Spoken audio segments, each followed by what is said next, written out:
Hey everyone, it's Carolyn. Welcome to the channel. Today I have another unboxing video for you. Today we're unboxing the Inner Compass Oracle by Evelyn Terranova. I ordered this deck a little while ago off of Etsy, and I think that the packaging is really nice. So when they shipped it to me, it was in a box, and then when I opened the box, it was in this bag here, and here's a little bit of a card. It says the Inner Compass Oracle, and then it says Evelyn Terranova and the artist, astrologer, LMT, meet change with open eyes, and then it has her cell number and her email. So then when you take the cards out of the bag, you have the cards in a plastic bag and the Inner Compass Oracle guidebook. And so what's nice about these cards is that it's signed and it's 152 out of 350.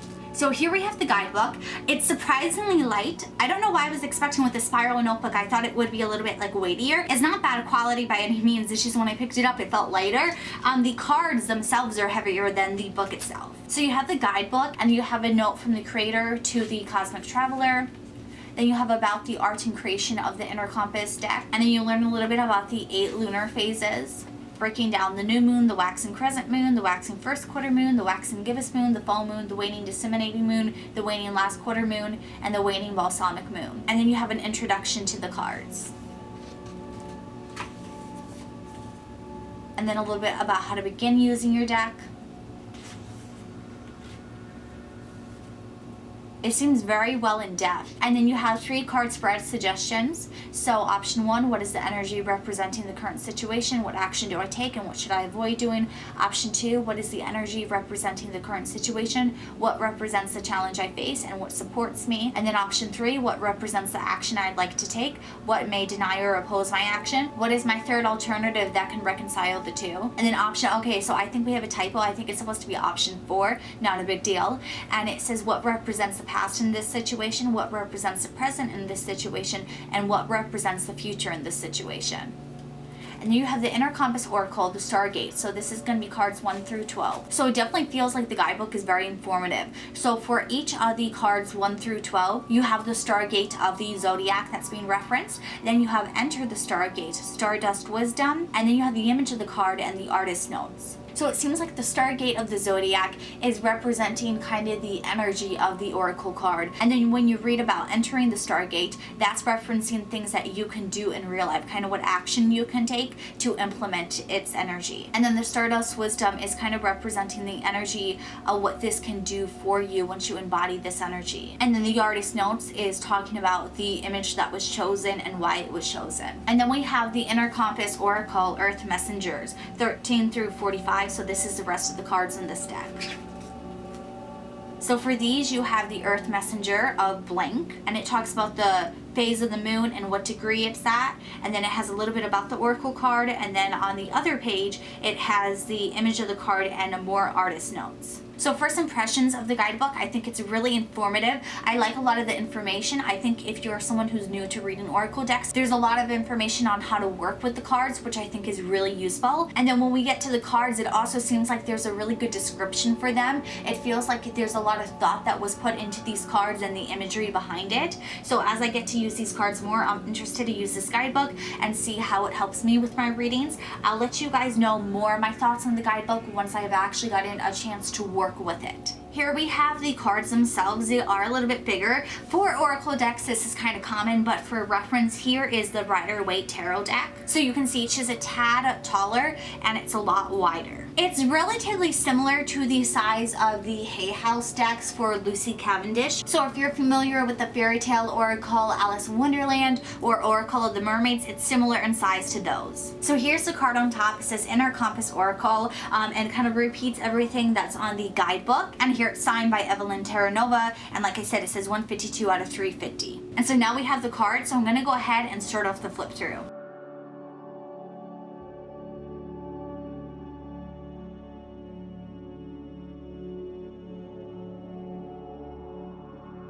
Not gonna lie, I am a Cancer. I love this card.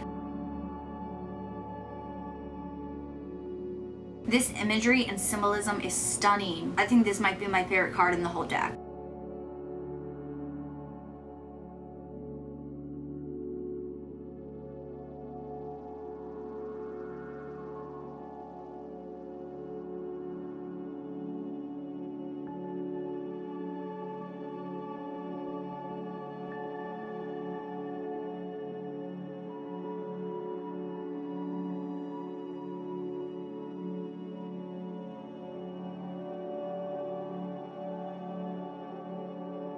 I think this is the cutest card in any of my decks.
So my first impressions of these cards is that they are stunning. I think this is one of my most gorgeous deck that I have in my collection.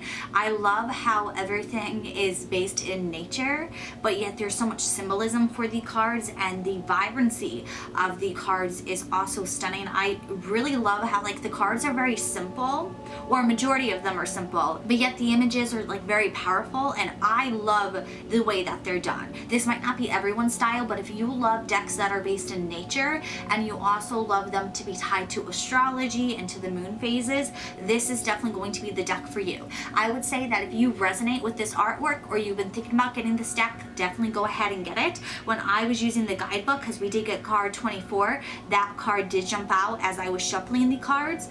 I felt that the message was really easy to understand. I feel like the symbolism of the cards resonated a lot. I will say it is going to take a while before like I actually remember the names of the cards. So for example, card 24 is the Earth Messenger of Immersion.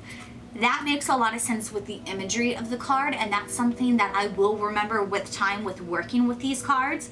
I wish that the cards did have the actual name on them, but I understand why they don't, because the artwork is stunning. You don't want to block it too much. But I will say, if you remember the names of the cards while you're doing readings with them, you won't always have to reference the guidebook, because once it referenced immersion, I totally got what the image was representing. So that's just something to keep in mind. There is a level of memorization when it comes to learning this specific deck. Now, of course, when you're doing your readings, you don't have to reference the guidebook. You can just use the images for your messages. I personally like to use the guidebook when I'm working with a new deck, and then once I get to understand my own style with the deck, then I won't really use the guidebook as much. But I do think it's something nice to keep handy. I do like how the symbolisms of the cards matches up with the guidebook though. I think there's a lot of thought and intention into these cards that make them really easy to work with.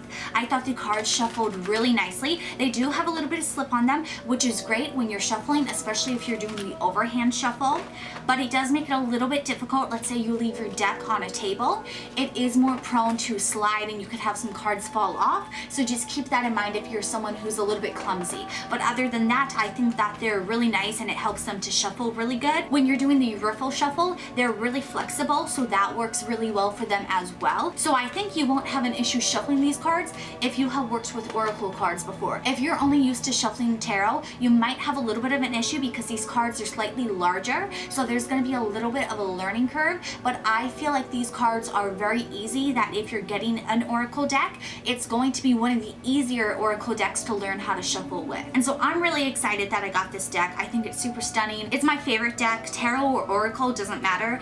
Out of my collection, the artwork is the most stunning of any of the decks that I own. I am going to continue to read with it, but first impressions of reading reading with it, I think it's very easy to understand if you are someone where you are able to read oracle cards. If you have only ever read tarot, there is a little bit of a learning curve where you're just using your intuition for oracle.